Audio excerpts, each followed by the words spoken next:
and then inshallah recitation of Noha, and then ziyarat inshallah. So we'll start the program with the recitation of Salam and Marsiya by brother Sayyid Ashraf. Please welcome him with a loud salawat.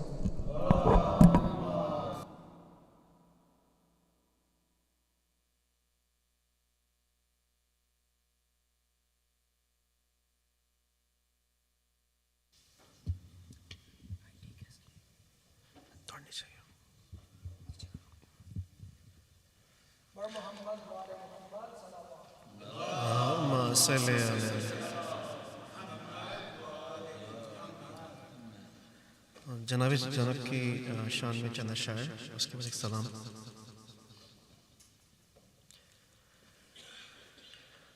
بزم سدرا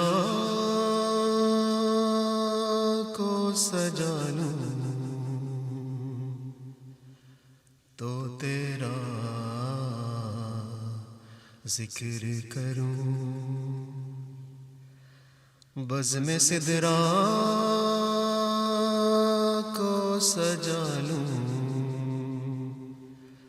تو تیرا ذکر کروں، اور تیری فردوس میں آلوں تو تیرا ذکر کروں، آب کوثر سے نہا لوں تو تیرا ذکر کروں، سر پہ قرآن اٹھا لوں تو تیرا ذکر کروں، تاج عصمت ہے تیرا اس میں گرامی زینب، تاج عصمت ہے تیرا اس میں گرامی زینب، روح مریم تجھے دیتی ہے سلامی زینب، بزم سدرا کو سجا لوں تو تیرا ذکر کروں، باز بن سلوات۔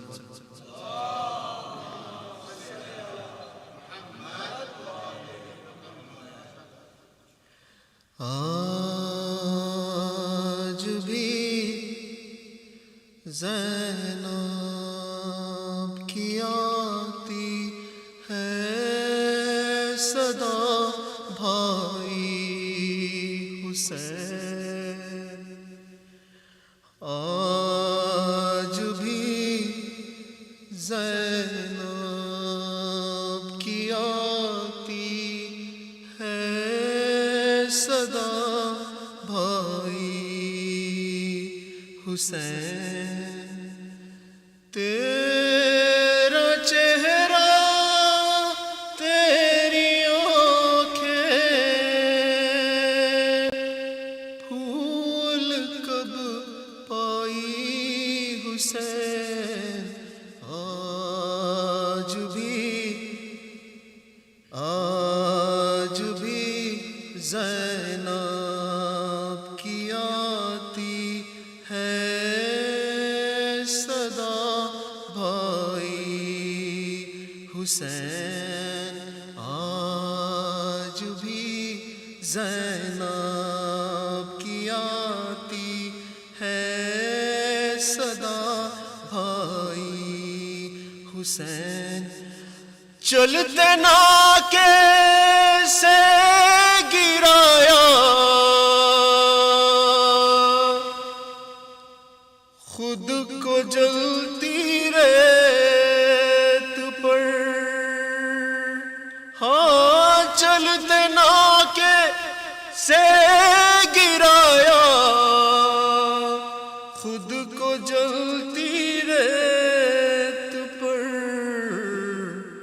گھٹنیوں کے بل میں تیری لاش تک آئی حسین، گھٹنیوں کے بل میں تیری لاش تک آئی حسین، بس میں گھبرائی تھی خنجر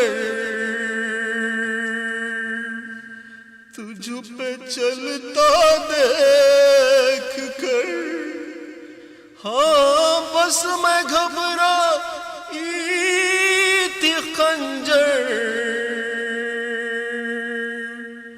تجھ پہ چلتا دیکھ کر، پھر کسی مشکل میں گر کر میں نہ گھبرائی حسین، پھر کسی مشکل میں گر کر میں نہ گھبرائی حسین، کون تھا جو مرنے والوں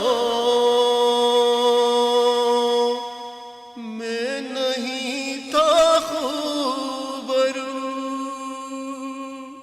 ہاں کون تھا جو مرنے والوں میں نہیں تھا خوبرو، بھولنے بیٹھی تو کس کس کی نہ یاد آئی حسین، بھولنے بیٹھی تو کس کس کی نہ یاد آئی حسین، بہہ رہے تھے آنکھ سے آنسو تیری رخصت کے وقت، ہاں بہہ رہے تھے آنکھ سے آنسو تیری رخصت کے وقت،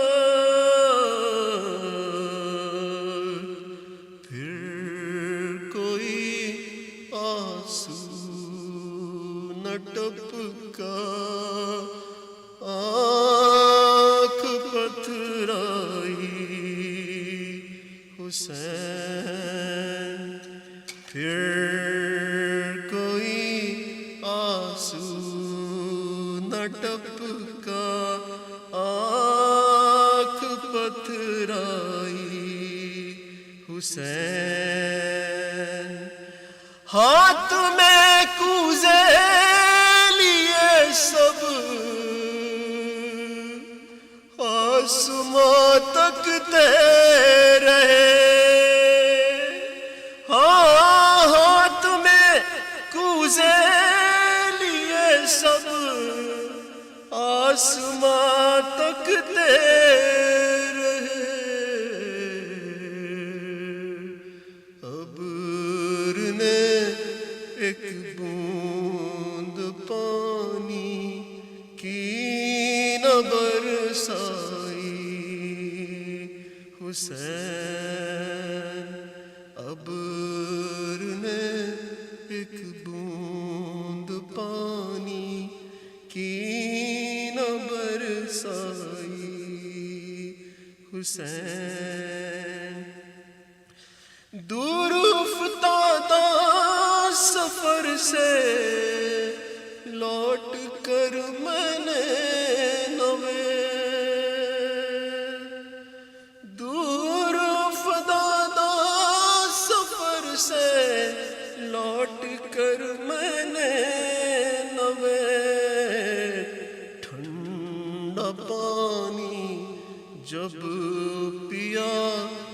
بس تیری یاد آئی حسین ٹھنڈا پانی جب پیا بس تیری یاد آئی حسین آج بھی زینب کی آتی ہے صدا بھائی حسین آج بھی زینب کی آتی ہے صدا بھائی حسین بہت بہت صلوات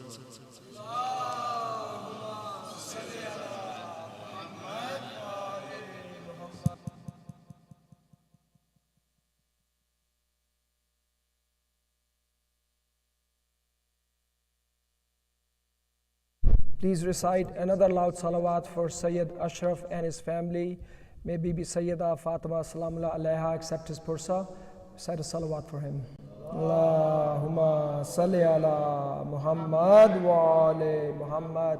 Brothers and sisters, next week we will actually hold 3 majalis instead of 2 weekend majalis.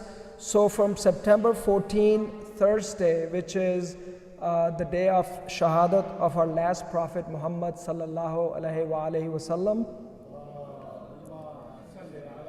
Muhammad wa ali Muhammad. September 15, Friday, is the day of shahadat of Imam Hassan alayhi salam. Allahumma salli ala Muhammad wa ali Muhammad.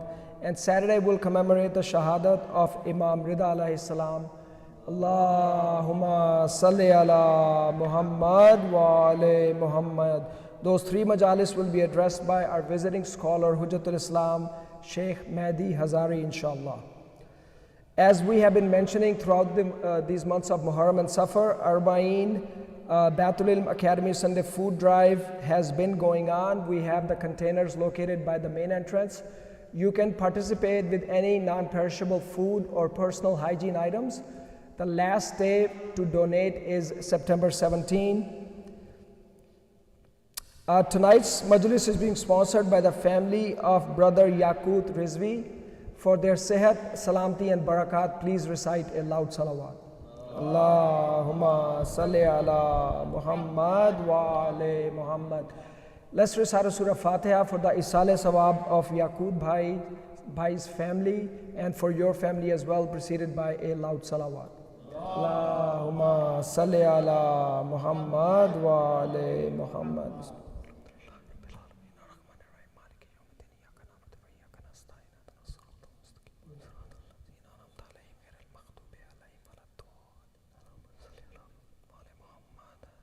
Now, without further ado, I would like to request Hujjatul Islam, Maulana Amir Mukhtar Faezi, to please come to the member. Bar Muhammad wa ali Muhammad salawat.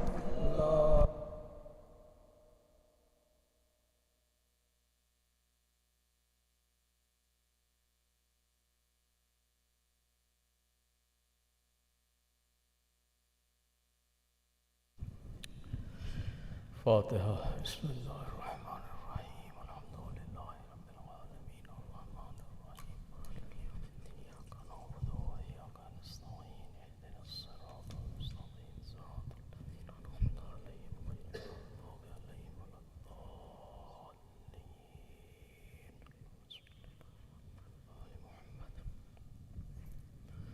أعوذ بالله من الشيطان الرجيم. بسم الله الرحمن الرحيم. الحمد لله رب العالمين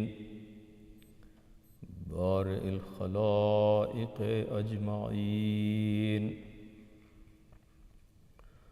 والصلاة والسلام على سيدنا ونبينا ومولانا أبي القاسم محمد. اللهم صل على محمد وعلى أهل بيته الطيبين الطاهرين الذين أذهب الله عنهم الرجس وطهرهم تطهيرا.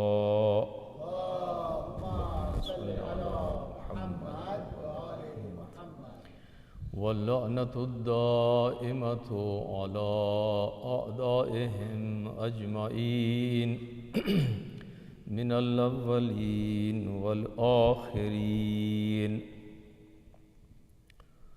أما بعد، فقال الإمام حسين بن علي عليهما السلام: اللهم صل على محمد وآل محمد. إنما الحياة عقيدة وجهاد. صلوات. اللهم صل على محمد وآل محمد. Dear brothers and sisters in Iman, today we had a very busy day. Most of our close circle and the regular attendees and the volunteers of Baitul Ilm were working since last night to prepare for today's event, which was the Arba'een event at Baitul Ilm, a huge event. And then we had the procession, and most of them were here until almost 4 o'clock or 5 o'clock. So it's very understandable that as a small community, when we do one thing, it does affect the other thing. And we are still not that big community where we can have all those activities at the same level. So anyhow, for me, as you may have so far learned about me, whether 10 people are sitting in front of me, whether 10,000 are sitting, my majlis is going to be the same. It's not going to make any difference for me. I have addressed Majalis for 2 people, 5 people, 10 people, started my speeches, my khutbahs with 2, 3, 4, 5 people. And I am impressed by a story of the old scholar that they said he was invited somewhere and he had a big crowd and he spoke for hours and hours and hours for that big crowd at the night. And when he finished his speech, his was, and people were leaving, he saw one farmer coming from the farm, and he was kind of, he had run to come to the event, but he was late. And when he came, so he looked at the event and he said, "Oh, I'm sorry, I couldn't make it, and everybody is going, and the Majalis or was has finished. So I'm sorry, I wish I would have attended." So this alim or zakir or wa'iz, he asked him that, "No, you come in and I will start all over again." I recited my first majlis also for one, and I am going to recite the second one also for one. And that one is Allah subhanahu wa ta'ala, not the audience. Recite as well.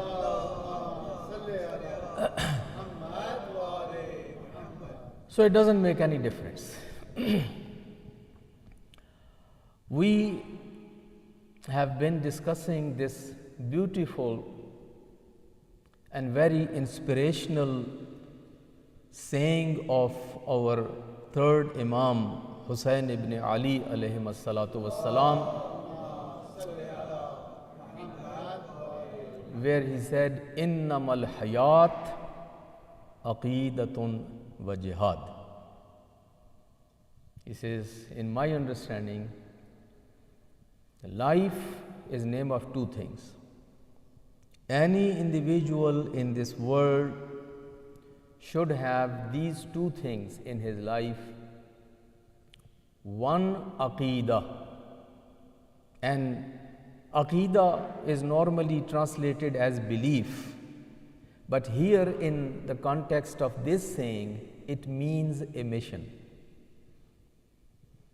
Goal of life, purpose of life, direction of life, and a mission of life. One must have a purpose for his life, a mission for his life, a direction for his life. And then when that mission, that purpose, that goal is determined for him, then the second thing what he needs is jihad and the struggle to achieve that goal, that purpose, and that mission. In other words, Imam alayhi salatu wasalam is telling us that every human being must be a missionary. If really you are living your life, a meaningful life, a purposeful life, then you must have a mission in your life.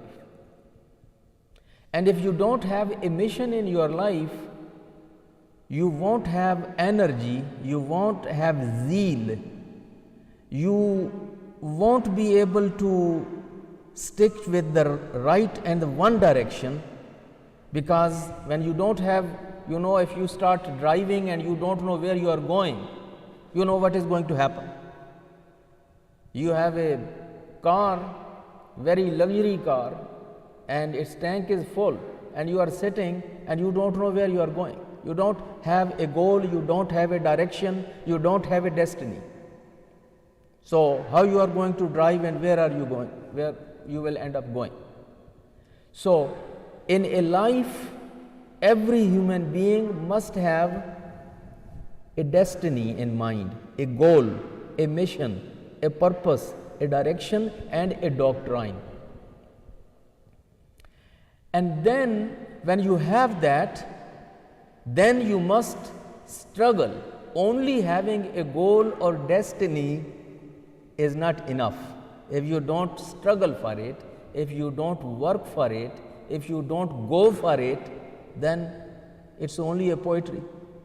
It's only a dream. It's only a dream. It will come, it will translate into reality when you have a mission and then you commit yourself with all your resources and all your energy and whatever you have to achieve that mission. And if we look at the life of Anbiya, from the very first one until the last, and from Awliya, from the very first one until the 12th one, you will see everyone had a mission in their life. Everyone had a goal, a mission, a doctrine, a direction, and then all of them struggled in their entire life with everything what they had to achieve that mission. So it is safe to say that every Nabi was a missionary and every Imam was a missionary, and your 12th Imam, when he will come back, all of you know, he will come back with a mission.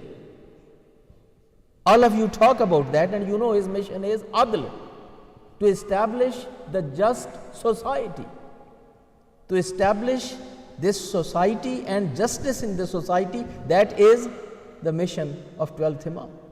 And that has been actually a mission for the previous Imams and all Anbiya. لِيَقُومَ النَّاسِ بِالْقِسْطِ. The purpose of sending all Anbiya was, Allah says in Quran in Surah Al-Hadid, لِيَقُومَ النَّاسِ بِالْقِسْطِ, so that people can live in a just society and in a system where justice is established. So the point what we had concluded, and I want to now move on, is that our Imam is telling us that when you live in this dunya, always have a mission in your life.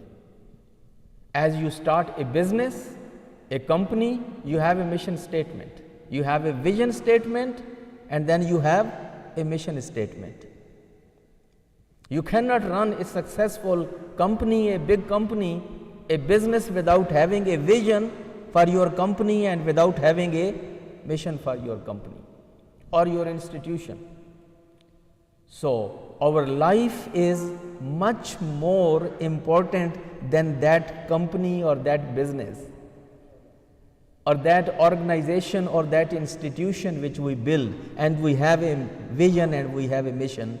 We must have a vision for our life as individual, then as a family, then as extended family and as a community to have a vision, then have a mission. And only having a vision and mission is not going to be enough. Then we need to struggle for it. We need to work for it. We need to put our efforts to achieve that vision and that mission. So, my brothers and sisters, when we look at the Imam, what makes Imam Hussain a different person than many other people in his time or around him? Many people had missions, many people had goals, many people had those noble goals in their mind. They were children of Sahaba, they were residents of Medina and Makkah, but they had only dreams, they had only visions and missions. And in other words, most of them had good intentions and good wishes. But then they were not committed to their good wishes and to their good intentions and to their good goals and their good mission and vision to the level of Imam Hussain, where Imam Hussain, his commitment with his goal and with his mission and vision was at the level where at a time if he had to sacrifice everything what he had, so he justified it and he sacrificed for it. In world, there is no shortage of good intentions. There is no shortage of good plans. There is no shortage of good wishes and good visions and good missions. There is only shortage of commitment, then execution, then the price. How many people are ready to pay price for it? How many people are ready to come out from their comfort zone? How many people are ready to change their lifestyle? How many people are ready to give away their own personal interests? How many people are ready to go through hardships and struggle in order to achieve those visions and missions? Most of the people, as you know, even if they will try to go out, sooner or later they will get tired. They will say, no, it is coming too much.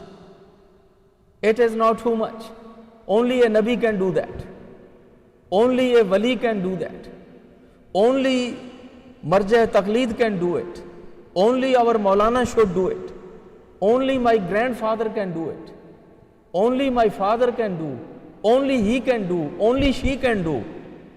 But I am sorry, I cannot do it. And that is where we fail. And we become a failure. Most of the human beings are failures in eyes of Allah. I have taken that subject, I have spoken about it many times, I don't want to repeat. But if anyone wants to debate or anyone wants to understand sometime, come and sit and talk with me, and I will prove to you that most of the human beings are failures.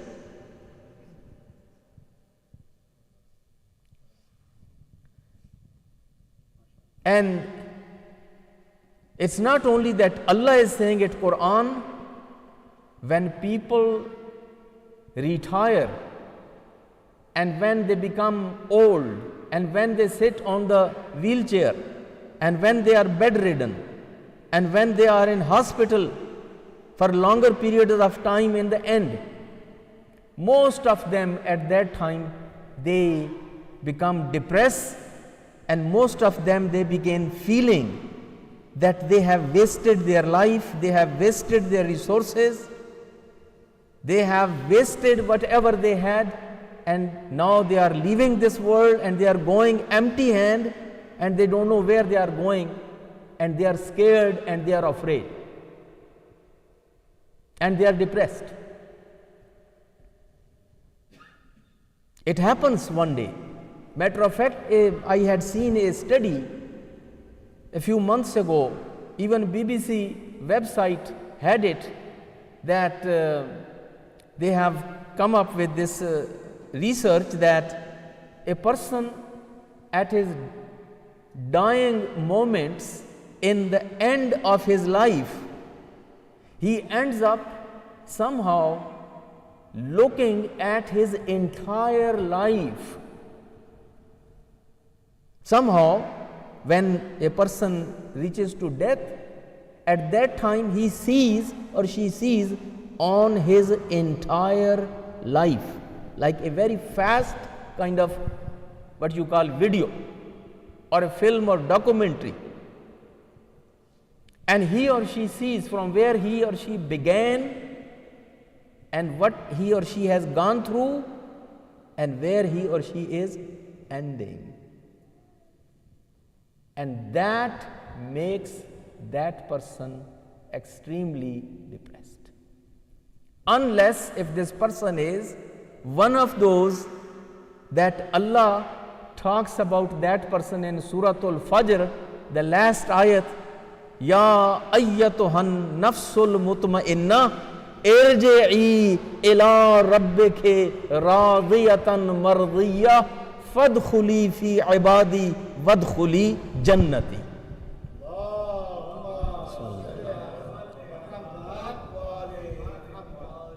If you look at the tafsir of that ayat, in any tafsir you will find that Imma have told us that yes, a mu'min, if he has reached to that level of nafs-e mutma'inna, he doesn't leave this dunya before looking at his place in Jannat.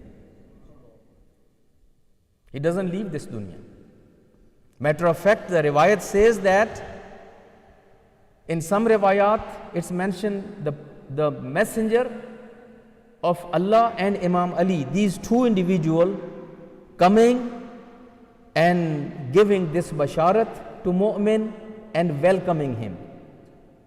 And according to some other riwayat, the entire Ahlul Bayt and all of A'imma coming and welcoming that mu'min. Now if someone is thinking, how come at one day, at one night, at one time, so many people are passing away in the entire world, and Imam and Prophet is coming there? Technology is reaching to that point where you can be at one point and one place and you can be seen at so many places. वो भी एक नई चीज़, उसको क्या वो नाम है, hologen. And we still have to move forward and reach to that level. So the point is that Prophet and Imam will come and give the basharat, and a mu'min with nafs-e mutma'inna, he is the only exception. But other than that, everybody will be terrified. How I wasted my life. Where did I put all my time and my attention? And for whom I had forgotten God my duties, my responsibilities, halal, haram, kept putting them as my first priority and always putting my God and my godly duties and responsibilities as the second or third priority. God was always the last priority. When everything is finished, when everything is done, now I have nothing else to do, now let me go make wudu and go and do my namaz. Because now I have done everything and nothing else to do. Now I should go ahead and do my namaz. I have spent my money everywhere, I have done everything with it, now it is just sitting, leftover money is for charity. This is leftover. Only leftover things I would like to donate to masjid or to a family member or to a community member, and then reciting a qasida of that leftover thing or used thing. It is so good, Maulana, it is just new, it's just perfect. But if it is that good and that perfect, why you are dumping now in masjid or in the center? Why you can't keep it for yourself? But this is the lifestyle. Anything which is left over, it is for Allah. Anything which is left over, it is for the house of Allah. If it is left over, then it is for the community. Whether it is time, whether it is money, whether it is something else. So my brothers, the point is what Imam Hussain is telling us: be a man of vision and be a man of mission and be someone that who is fully committed with his or her vision and mission. And you know, they say that after retirement, when many people get into, you see, the life gets kind of very quick in this slope going down. I have seen people perfectly fine working, but here they got retired, and here within few months and within 1 year or 2 years, you cannot even realize this is the same person.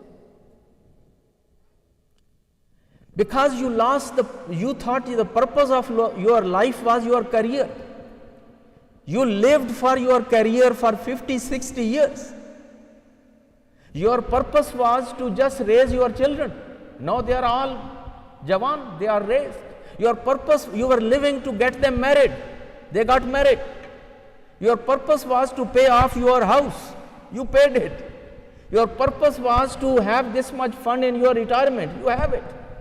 Your purpose was to have this. So these were your goals. These were your purpose. These were your visions and missions. You have everything achieved. Everything is done. Your life becomes purposeless.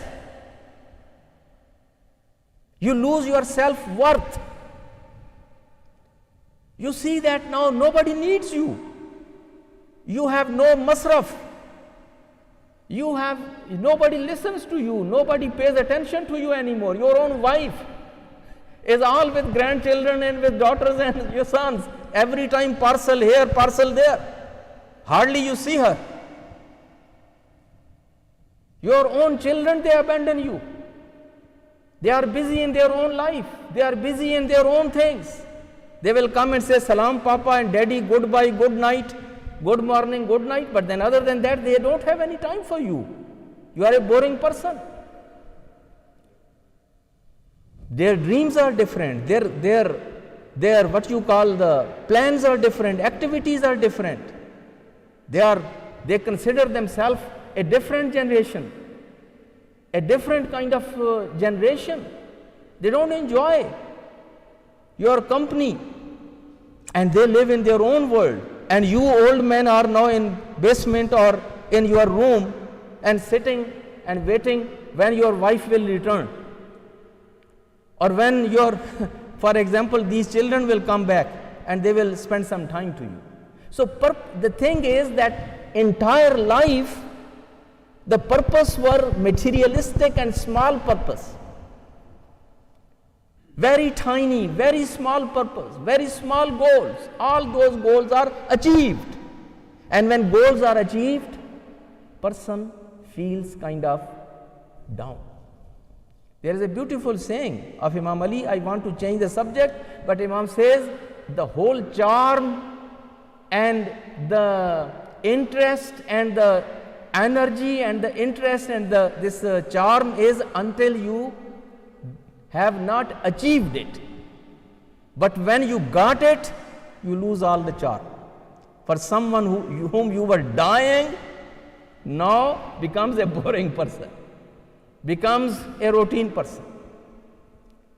And I don't want to quote that couplet. There is a poet in Pakistan by the name of Dr. Khalid Masood. We have Anwar Masood and we have Dr. Khalid Masood. And then there is Maqsood Anwar or Anwar Maqsood. So these are three very known people. But I am talking about Dr. Khalid Masood. Recently he has said something in his poetry. He said, there was a time when my spouse, when she would call me, meaning I would just leave the whole world and just to say labbaik and go and see her, dil baliyon uchalta tha. When she would call me, and now when she calls me, kaampe tang jati. to meaning how boring this call is and how kind of meaning difficult this call is for me when I receive this call that please come home. So I know that meaning it's going to be tough call. So this is how this world changes the colors. This is how this world changes. But if our target is Allah, if our target is pleasure of Allah, if our target is Jannat, if our target is the company of Anbiya, the company of Awliya, then my brothers and sisters, sky is not the limit. You can spend all your life and you are still in charge. You are still in the way, you are still salik. You are still someone in Saro Suluk. You know the distance which you have come up, there is even much more distance to go away and to go forward. So it keeps you active, it keeps you alert, it keeps you in spirit, and you never lose that worth for yourself or for someone that who is salik.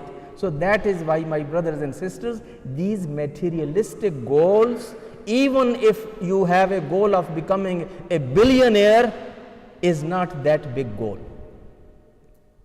The real goal and the big goal is liqa'i ilahi, meeting Allah subhanahu wa ta'ala, becoming that nafs-e mutma'inna where you receive call from Allah subhanahu wa ta'ala directly from himself. Ayyatuhan nafsul mutma'inna irji'i ila rabbiki radiyatan marziya fadkhuli fi ibadi wadkhuli jannati. Enter in my servants and enter in my jannat. There are so many paradises. It's not one jannat, there are so many jannats, but Allah asks nafs-e mutma'inna to enter in his jannat. His jannat is different. It's not Jannatul Firdaus. It is not Jannatul Ma'wa. It is Jannati. It is my Jannat, my garden. That is the highest level, my brothers and sisters. So, I didn't want to go that much in detail, but I ended up spending all my time on that. But at least if one point has been communicated and if it is received well, and if we know that we must have a vision and a mission in our life, all of us, we have to become missionaries. All of us should be known for being missionaries. Whenever we hear about any person in the community, we should know and we should say that this brother has this mission. And I know that this man is all for education. His worries, his concerns, his efforts, his money, his time, all dedicated for education. The other person, when we hear about his name, or this person is so much for orphans, and he is taking care of orphans, and he is his worries, his effort, his emphasis, his money, his funds, his whatever, he is very much committed with orphans. This person, he is very much committed for publishing the books and in publications, and he just go and talk to him. Whenever you will sit next to him, he will talk about books. Which book is coming, which is being translated, which book is now in the press, which book he wants to bring more, because he has this mission. He is a missionary person. This other person has another mission. Other person has another mission. All of us, we need to be known for their missions. I'm supposed to praise myself, but just for example, in this entire North America, you go anywhere and talk about Maulana Faezi, and if they know me, they will say, this man is living and dying for his center, for his masjid, for his academy. Either Baitul Ilm is his mission, Hauza Ilmiya is his mission, school is his mission, or community building is his mission. He has nothing else to do. Whenever you sit with him, he doesn't talk about anything else. He doesn't know anything else. All what he is going to talk about community building, all what he is going to talk about is the school or the Hauza or Baitul Ilm. And that's it. His whole world is these 3-4 things. It's good to be, meaning to be concentrated. It's good to be a man that who concentrates on certain things, and he is known for his missions.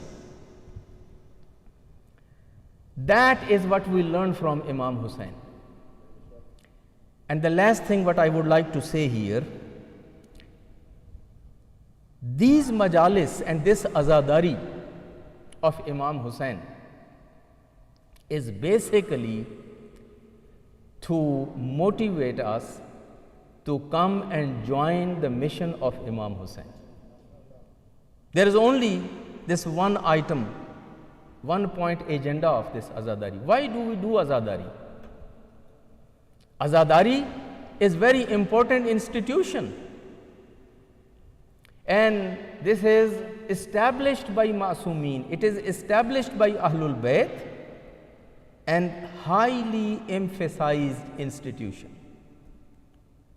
But it is not only for crying, and it's not only for matam, it's not only for the poetry, it is not only for just feeling good, but all this is good, meaning salam, marsiya, poetry, majlis, fazail, masaib.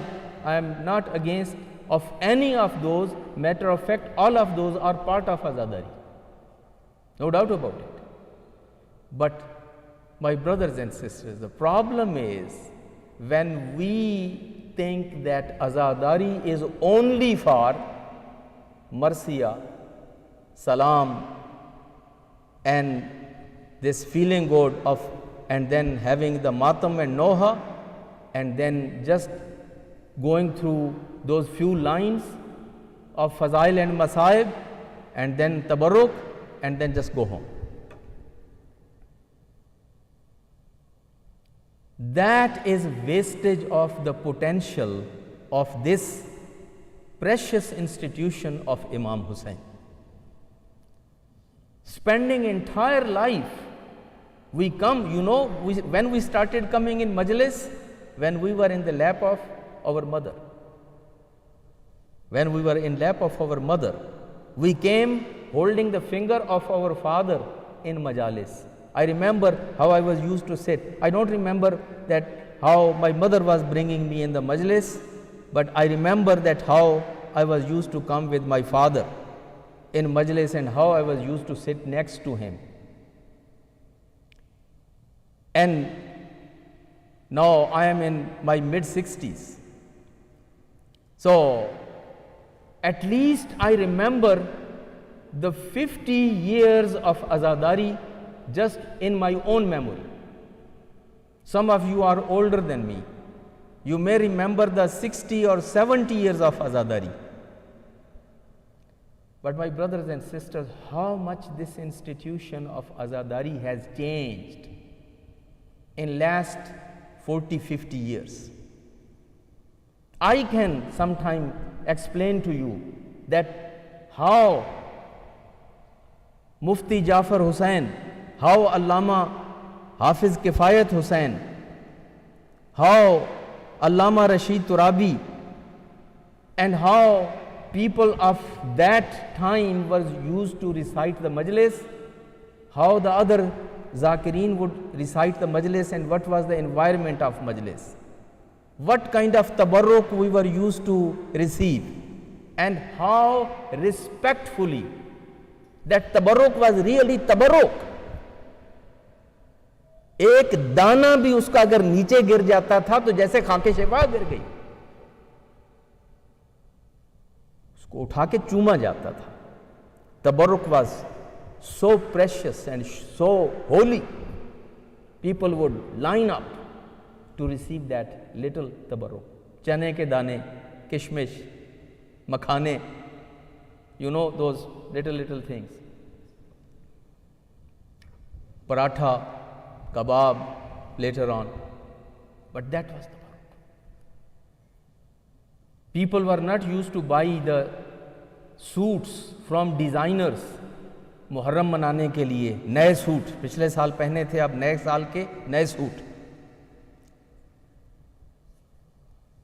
Designers کے، for محرم منایا جائے گا. 5 star تبرک. Karachi, I was reciting Majalis in Khalik Dina Hall, and I attended one Majlis at home somewhere, very wealthy individual. So when people looked at buffet tabarruk, somebody said, یہ مولا امام حسین کی مجلس ہے یا مولا امام حسین کا ولیمہ ہے؟ It really looked like walima.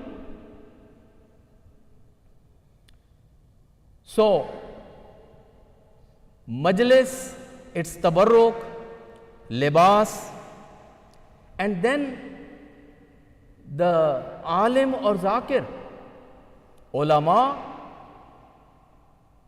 were different. Their speeches were different. Their contents were different. Their behavior was different.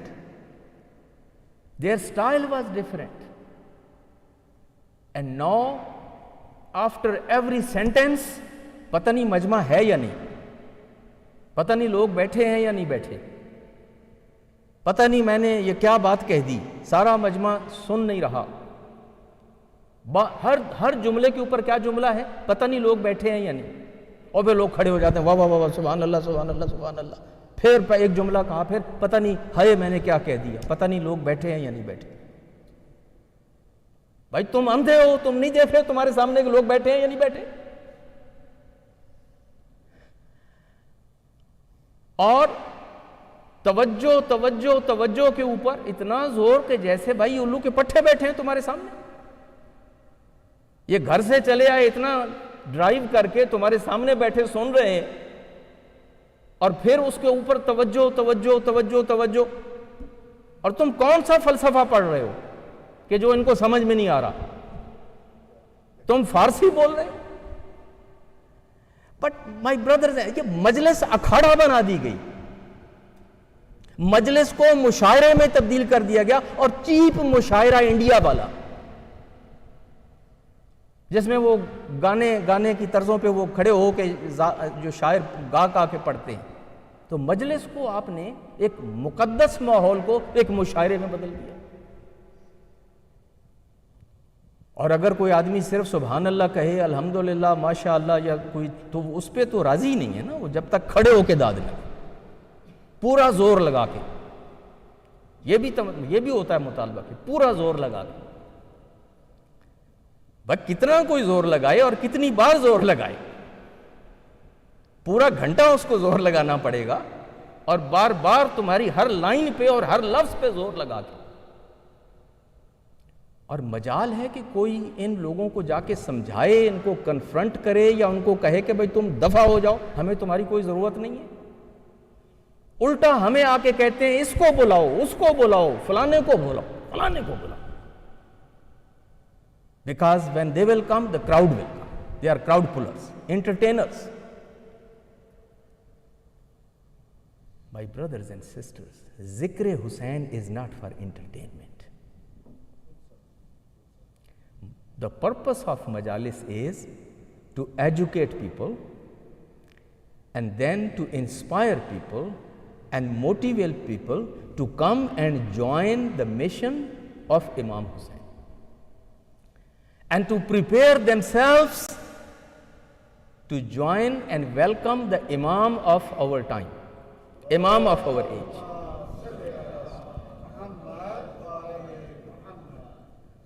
So the purpose of these majalis has totally changed.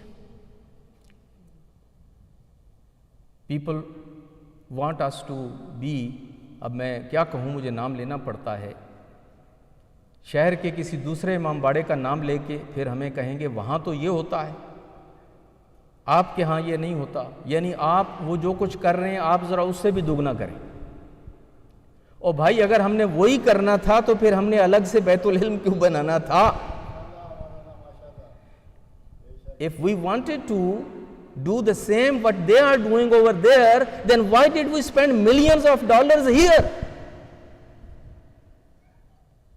We spent millions of dollars to have a better vision, a better way of majalis, a better way of remembering Imam Hussain and focusing on education and kind of remaining connected with our holy tradition, the tradition of Ahlul Bayt and the tradition of ulama. So, azadari, my brothers and sisters, one purpose of azadari is azah. No doubt about it. We call it Majlis-e-Azah and we call it azadari. Azadari, yes, marsiya, salam, noha, matam, wearing black, having these black togras and black chadors and whatever we have, that's part of azadari. But this azadari was only azadari of 1 or 2 days. It was only for Ashura.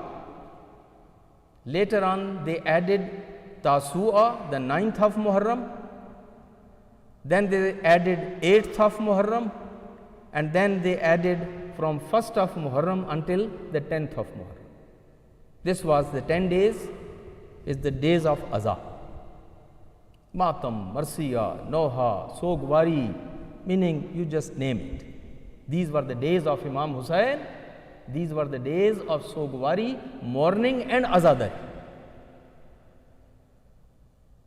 Then slowly it kept increasing and finally we had azadari from 1st of Muharram until the 20th of Safar, which was the day of Arba'in. And that is actually now the season of mourning or azadari. Now, shahadat of 11th Imam is just like a shahadat of any other Imam during the year. It has nothing to do with these ayyam-e azah.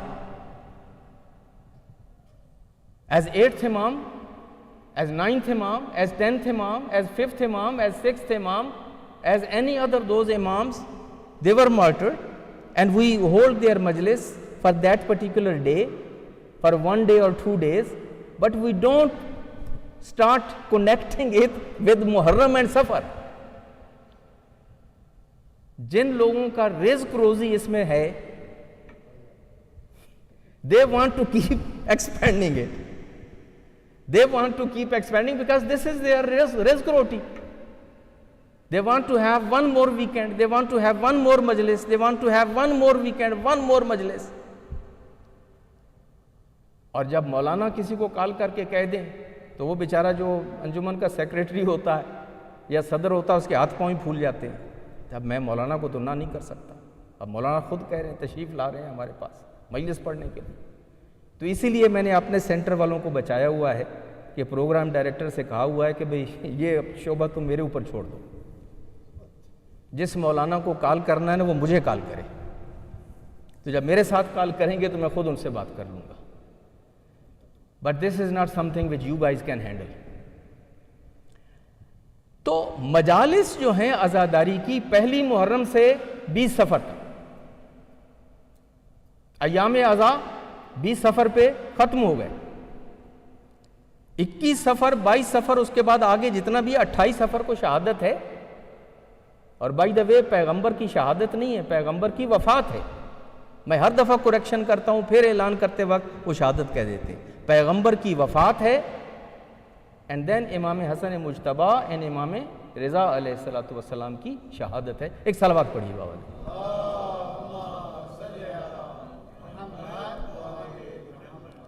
And then we have continuously the Majalis.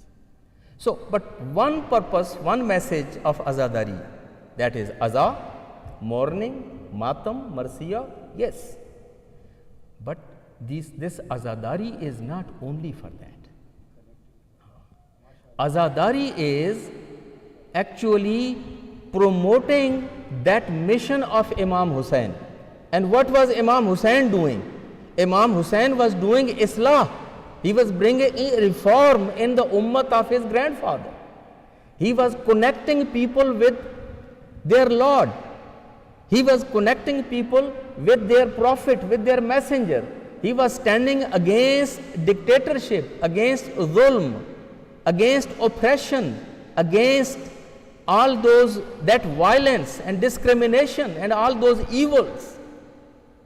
So Azadari is supposed to motivate us, educate us, train us for these missions, that we should be the people that who stand up against zulm. We should be the people that who should stand up against those dictators. We should be the people who stand up against the violence. We love Imam Hussain, but we don't want to do what Imam Hussain was used to do. What kind of love is this? I told you the other day, going to Karbala is easy. It's not that difficult. But following the footsteps of Imam Hussain is the real challenge. Kissing the shrine and touching the shrine and going and standing in front of shrine and saying all that ziyarat and salat and salam is fine.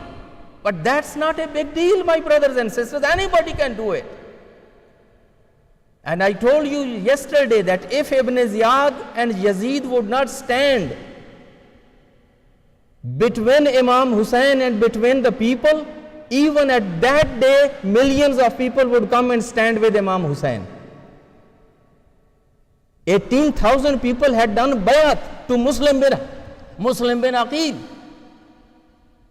So if government was not going to kill people or to punish people, even then people would come and join Imam Hussain.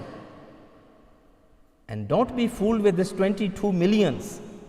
This 22 millions is only then when there is no Ibn Ziyad standing there, when there is no Yazid standing there, when there is no Saddam Hussein standing there. I went there in the time of Saddam Hussein on the day of Arba'in, and there were only a few hundred people. Where were these Shias? Even those Shias of Iraq, where were they? Now they have mawqib after mawqib, mawqib after mawqib, mawqib after mawqib. Where were these mawqibs? Because Saddam Hussein is there.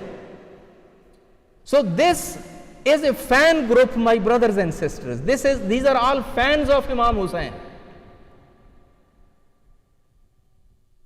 Yes, there are true followers of Imam Hussain, also part of these 22 millions. But how many are they? Allah knows. I posed this question yesterday. Every time ask yourself, I am not your judge, you are your judge. If you are threatened with the same threats of Yazid, Ibn Ziyad, Shimr, Omar Saad, killing of your children, making your wives orphans, leaving your business, leaving your home, leaving everything behind and going and get killed. And if you feel that, yes, Alhamdulillah, I will do it, I will not even have second thoughts and I am prepared for it, Alhamdulillah. We are honored to have such brothers and such sisters. We want to kiss their feet, we want to kiss their hands. But do you think that we have those kind of people going in this 22 millions? So, the challenge for Shias always have been that Shias are very idealistic community. They always live in dreams. They live on earth and they dream about the arsh. And when the time comes, then they fail. They failed in the time of Imam Ali, they failed in the time of Imam Hassan, they failed in the time of Imam Hussain, they failed in the time of each and every Imam. And the reason and the only reason that if 12th Imam is not coming back to lead them, because they are still not ready. They are still not ready. They think they are ready. They are only chanting slogans. The price is too high. And why is we do have Azadari? The job of Azadari is to prepare us for that sacrifice. So if this for almost 1000 years old institution was supposed to graduate us, it's a 1000 year old institution, and it was supposed to prepare us to be the Hussaini, the real Hussaini, and the one that who can say labbaik from heart to Imam Hussain and to the Imam of age, no matter what, at any price and at any cost.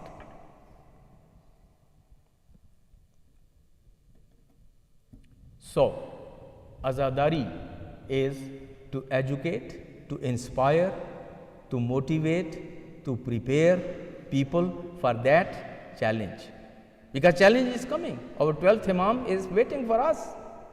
We think we are waiting for him. Actually, he is waiting for us. To get ready. And when we are ready, inshallah, he will be amongst us. We have riwayat where he says, meaning, I'm counting moments. Every second is hard for me to be away from you and to be away from my job. But you need to get ready. You need to prepare yourself. We are not ready and we are not preparing ourselves. And then what happens? Most of us, including myself, we say, no, our intentions are good. I know I'm ready. Yes, I'm kind of, but inshallah, when Imam will come, I will be the first one. I will be the first one to leave everything and go and join him. My brothers and sisters, it doesn't happen like that. It doesn't happen like that. We need to exercise. We need to practice this. We need to detach ourselves from the materialistic world, from materialistic gains. And just ask one thing. Today, did I do everything what Imam of my time wanted me to do? No. When he will come, he will ask me bigger things. When Imam will come, he will ask me much bigger things. Now he is asking me very little things. But did I do everything today what my Imam of age or Imam Hussain wanted me to do today? And if we are doing it, my brothers and sisters, everything what our Imam of age or Imam Hussain has asked us, Alhamdulillah, then we are fine. Alhamdulillah, then we are fine. We need to go and bring others on the same level. So I want to finish this by saying this, that this Azadari is an institution with great potential. That's why there is so much sawab for it. That's why it is so much emphasized. It has the potential. But don't give in the hands of entertainers. Don't give it in the hands of crowd pullers. They have competition with one another. Who can make people more cry? Who can make people more all those naras? Who can bring more crowd? And for that reason, they are not going to bore you with these things which I am boring you from last almost 1 hour. Because they cannot afford that. I am not going to receive any check from you, and I am not concerned whether next time you will come in my Majalis or you won't, or you will invite me or you won't. I build my own masjid for preaching my own message. So at least if I cannot preach my message in a masjid which I built, then where should I go? And why should I do this all? But they cannot afford that. They have reputation. They have to keep their reputation. And they are not going to tell you those things which we have to do in the name of Imam Hussain. We need to do in the Majalis. Last thing what I would like to say here, this Azadari, I don't remember in our childhood, they were used to do this blackout when you start the Masaib, then all of a sudden a new trend which has no spread all over, इधर मसाइब शुरू हुए और उधर लाइटें dim हो गई. नवाब साहब जो हैं वो रोशनी में रो नहीं सकते, और अगर रोशनी में इनको रोना पड़ जाए तो शर्मिंदगी होती है इनको. They don't feel comfortable crying in the name of Imam Hussain if lights are on. So make the room dark so they can cry. When did this start? And who started it? And why started it? What is the reasoning behind it? It's a new trend. You know how much people have stories against us about this Sham-e Ghariba? Just go and search on the social media. This time when I was in Calgary, I was doing a little shopping at a store of a Sikh shop owner, and this Sikh shop owner is talking with one of his friends that, you know, tonight these Shias will gather and they will go in their Imambada, and this is the night when they turn off the lights, and then rest of that I cannot tell you. A Sikh, leave the Sunnis. So, meaning, why do we have to do that, for example? And then if we have to do at least Sham-e Ghariba, because now it has become from Usul-e-Deen that we have to turn the lights off in Sham-e Ghariba, but why do we have to do every time in every Majlis? You know that how people, if your Maraje are giving fatwa, don't do this kind of matam, don't do that kind of matam, because it gives the excuse to our enemies to bring all those kind of baseless stories against us. Turning the light during the Masaib in every Majlis also is one of those things.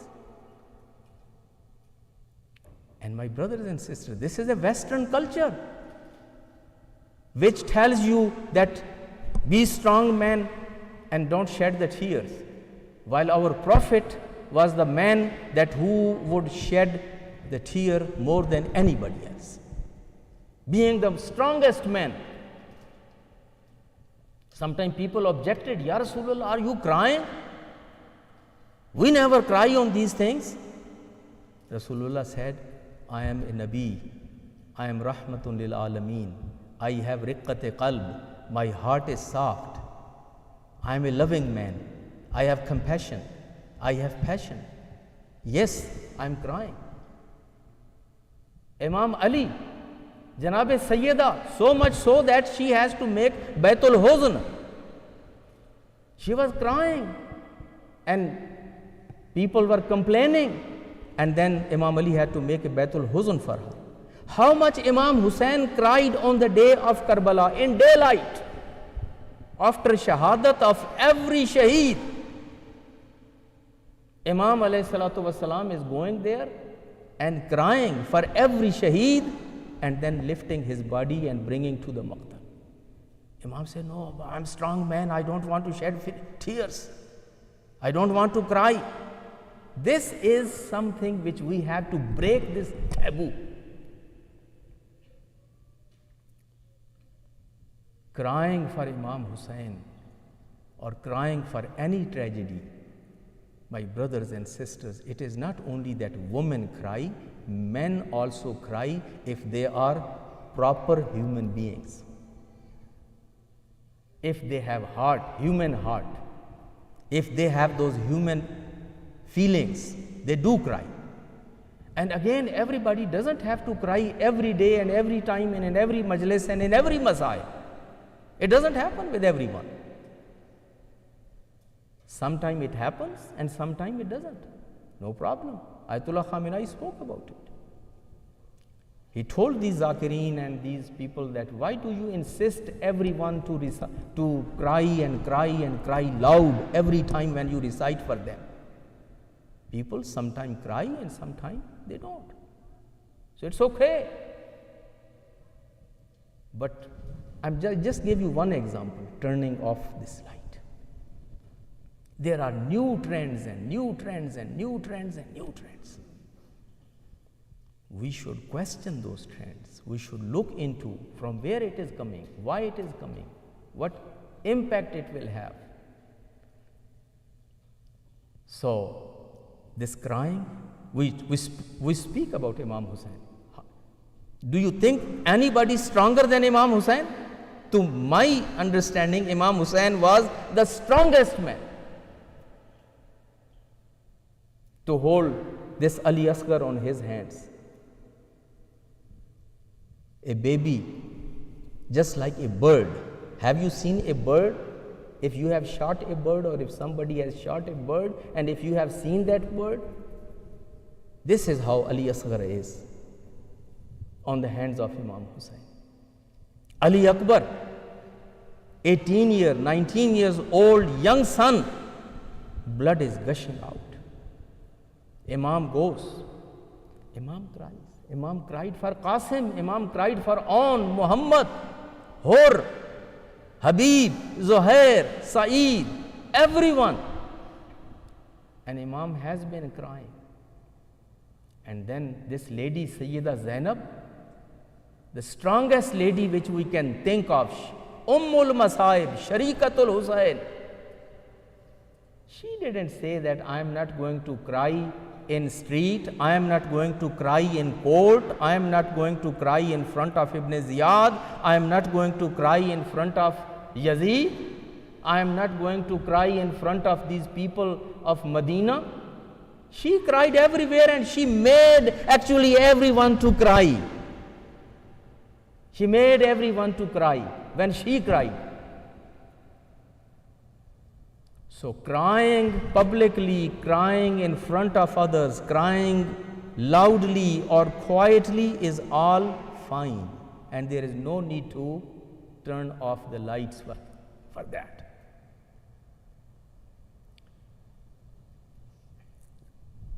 आज़ादारी and ज़ियारत, ये दोनों वो institution हैं कि जिनकी बुनियाद खुद जनाब ज़ैनब और इमाम सज्जाद ने रखी। सबसे पहले ज़ायर अरबईन वाले दिन करबला में कौन है? मदीना से जाबिर बिन अब्दुल्ला अंसारी, और शाम से कौन आते हैं? सैयद सज्जाद और जनाब ज़ैनब और ख़वातीन और बच्चे। زیارت بھی سب سے پہلے وہی کر رہے ہیں اور مجلس بھی سب سے پہلے مجلس کا انتظام اور اہتمام جناب زینب کر رہی ہیں۔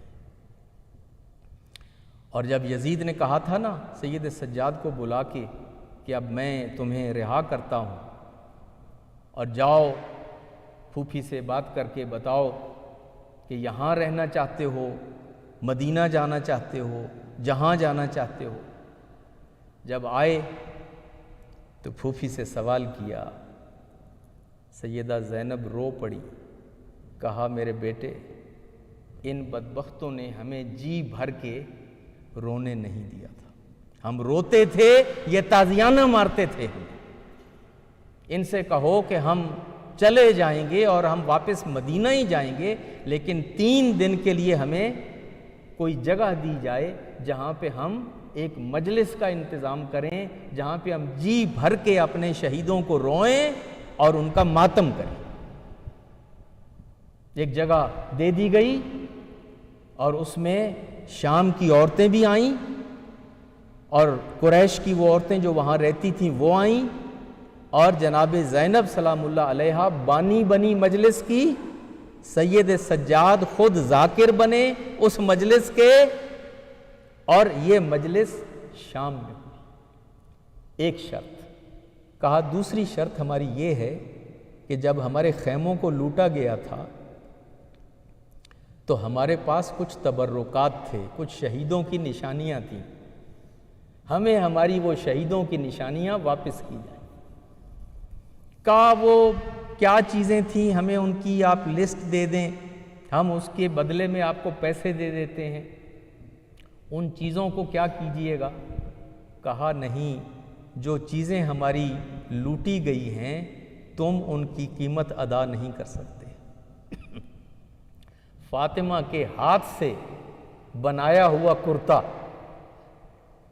اور وہ رسول اکرم کا لباس اور وہ ہمارے شہیدوں کے لباس، علی اکبر کی پوشاک، وہ علی اصغر کا چھوٹا چھوٹا کرتا، وہ علی اصغر کا گہوارہ، یہ ماؤں کے لیے نشانیاں ہیں اپنے بچوں، اپنے جوانوں اور اپنے شہیدوں کی۔ ہمیں ہماری چیزیں واپس چاہیے۔ عزیزوں وہ چیزیں اکٹھی کی گئیں، اگلے دن یہ چیزیں جب لائی گئیں نا تو ایک منظر تھا دیکھنے والا۔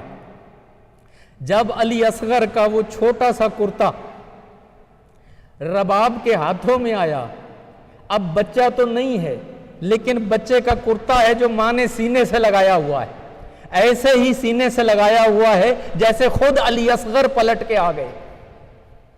ام لیلہ علی اکبر کی پوشاک کو اپنے سینے سے یوں لگا کے بیٹھی ہیں جیسے ایک مرتبہ علی اکبر واپس آ گئے ہو، اور امام حسین کا وہ لباس کہ جو اس وقت پہنا ہوا تھا وہ تو واپس نہیں ملا، لیکن جو خیمے سے لوٹا گیا تھا جب واپس آیا ہے نا تو زینب اس کو یوں لے کے بیٹھی ہیں جیسے ماں فاطمہ نے ابھی یہ بنا کے دیا ہو اور حسین ابھی پہن چکے ہو۔ ایک ایک تبرک جب لایا گیا، بیبیوں نے اٹھ کے اس کو اپنے ہاتھوں سے لگایا، اس کو چوما، اس کو اپنے گلے سے لگایا۔ اس کے بعد یہ قافلہ عزیزوں وہاں سے شام سے روانہ ہوا، اور جب یہ قافلہ پہنچا ہے نا کربلا کی زمین پر تو وہ کیفیت دیکھنے والی ہے کہ زینب چاہتی ہیں کہ وہ اڑ کے بھائی کی قبر پہ پہنچ جائے، یعنی ان کو لگ رہا ہے کہ سواری بھی اس رفتار سے نہیں جا رہی جس تیزی کے ساتھ زینب جو ہے اپنے بھائی کی قبر پہ پہنچنا چاہتی ہیں۔ ایک مرتبہ سواریاں کربلا میں پہنچی، بیبیاں اتری، اب بیبیاں ساری اکٹھی ہو کے آتی ہیں، گنج شہداء ہے، جناب امام حسین کی قبر ہے، حسین کی قبر پہ آ کے سب سلام کرتے ہیں۔ جب حسین کی قبر پہ سلام کرنے کے لیے آتے ہیں، وہ جابر بن عبداللہ انصاری جو وہاں بیٹھا ہوا تھا، سید سجاد کو اب اتنے مصائب سننے اور برداشت کرنے کے بعد پہلا آدمی مدینے کا، ایک جانا پہچانا، ایک ہمدرد عزیزوں جب انسان پہ مصائب آتے ہیں نا تو اس کی خواہش ہوتی ہے کہ کوئی اپنا ملے، کوئی اپنا رشتہ دار ملے، کوئی اپنا دوست ملے، کوئی اپنا جاننے اور ماننے والا ملے جس کے ساتھ انسان مل کے اپنے غم کو ہلکا کرے۔ سید سجاد نے جب جابر بن عبداللہ انصاری کو دیکھا ایک مرتبہ لپٹ گئے، چچا جابر یہاں قیامت آ گئی، چچا جابر ہے کاش تم عاشورہ کے دن ہوتے اور تم دیکھتے کہ حسین کو کس طرح سے بھوکا اور پیاسا شہید کر دیا گیا۔ عزیزو اب جب جابر نے دیکھا نا کہ حسین کا بیٹا سجاد ہے، ایک مرتبہ جابر نے بڑے زور سے جناب زین العابدین کو اپنے ساتھ لپٹایا، اتنے زور سے لپٹایا امام سجاد کی چیخ نکل گئی اور کہنے لگے جابر اپنے ہاتھ کو میری پشت سے ہٹا لو، میری پشت پہ تازیانے لگے ہیں، میری پشت پہ زخم لگے۔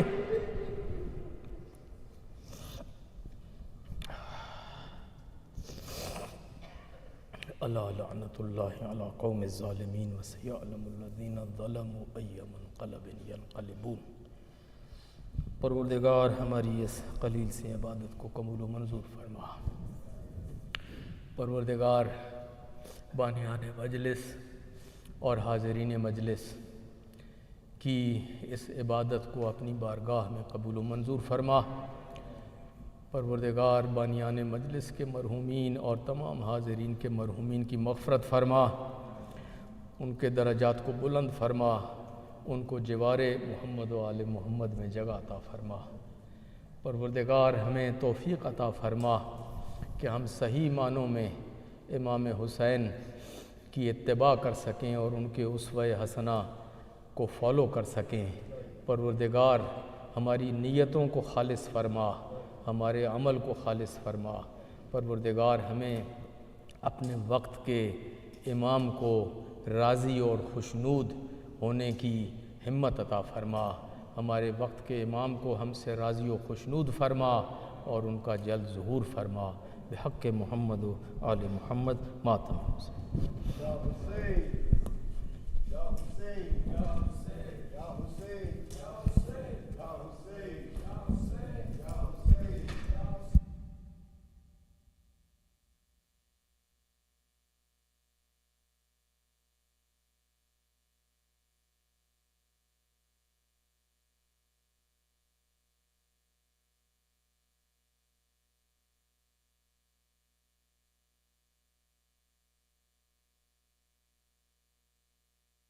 یا حسین یا حسین یا حسین یا حسین۔ عاشور کا سورج ہے، قیامت کی گھڑی ہے، بھائی کا گلا کٹتا بہن دیکھ رہی ہے، مقتل میں کسی ماں کی صدا گونج رہی ہے۔ آئے میرے حسین میری گود میں آ جا، آ جا میرے بچے میری آغوش میں آ جا، آ جا میرے بچے میری آغوش میں آ جا۔ میرے لیے لال تو اصغر کی طرح ہے، گودی میرے گہوار بستر کی طرح ہے، اس دھوپ میں دامن میرا چادر کی طرح ہے۔ آئے میرے حسین میری گود میں آ جا، آ جا میرے بچے میری آغوش میں آ جا، آجا میرے بچے میری آغوش میں آجا، میں ماں ہوں میرا دل نہیں سینے میں سنبھلتا، نازک یہ بدن تیرا یہ جلتا ہوا صحرا، اور اس پہ ستم یہ ہے کہ تو رہ گیا پیاسا۔ آئے میرے حسین میری گود میں آجا، آجا میرے بچے میری آغوش میں آجا، آجا میرے بچے میری آغوش میں آجا، میں گود میں لے لوں تجھے سینے سے لگا لوں، سینے پہ سکینہ کی طرح تجھ کو سلا لوں، سینے کے تیرے تیر میں پلکوں سے نکالوں۔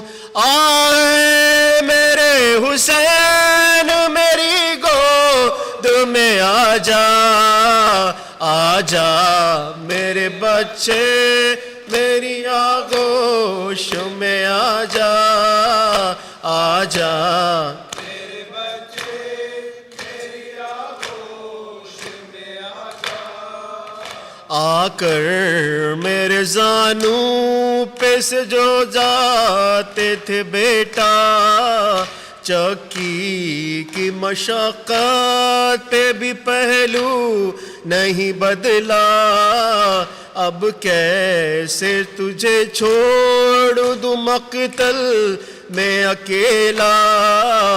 آئے میرے حسین میری گود میں آجا، آجا میرے بچے میری آغوش میں آجا، آجا میرے بچے میری آغوش میں آجا، تیری بھی تو اولاد ہے تو بھی تو پدر ہے، اولاد کا غم کیا ہے یہ تجھ کو بھی خبر ہے، غم بچے کا سہ جائے یہ کس ماں کا جگر ہے۔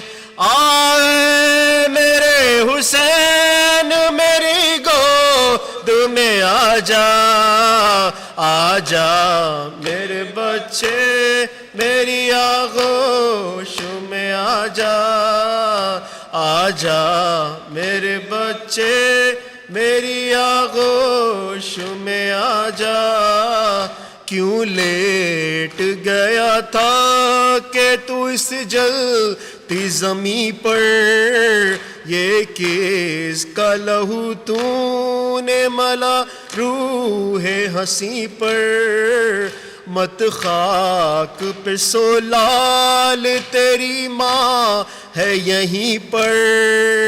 آئے میرے حسین میری گود میں آجا، آجا میرے بچے میری آغوش میں آجا، آجا میرے بچے میری آغوش میں آجا،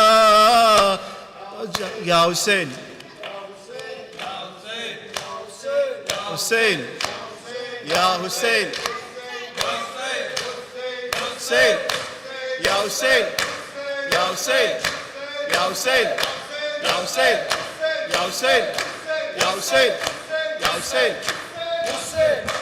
اللہم صلی علی محمد وآل محمد۔ توجہ زیارت۔ السلام علیکم مولا یا ابا عبداللہ الحسین، السلام علیکم یا ابن رسول اللہ، السلام علیکم یا ابن امیر المؤمنین وابن سید الوسیین، السلام علیکم یا ابن فاطمة الزہراء سيدة نساء العالمين. السلام عليك وعلى جدك وأبيك. السلام عليك وعلى أمك وأخيك.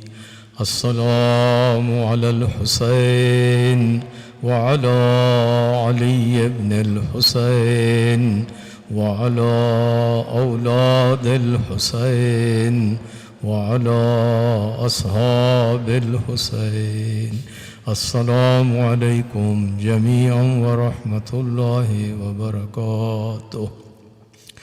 السلام عليك مولاي يا أبا الحسن علي بن موسى الرضا، كن شفيعنا وشفيع والدينا في يوم الجزاء. السلام عليك وعلى آبائك السبعة وعلى أبنائك الأربعة. السلام عليكم ورحمة الله وبركاته. السلام عليك مولاي يا صاحب العصر والزمان. السلام عليك يا خليفة الرحمن. السلام عليك يا إمام الإنس والجان. عجل الله تعالى فرجك وسهل الله مخرجك وظهورك وجعلنا من أعوانك وأنصارك. السلام عليكم ورحمة الله وبركاته.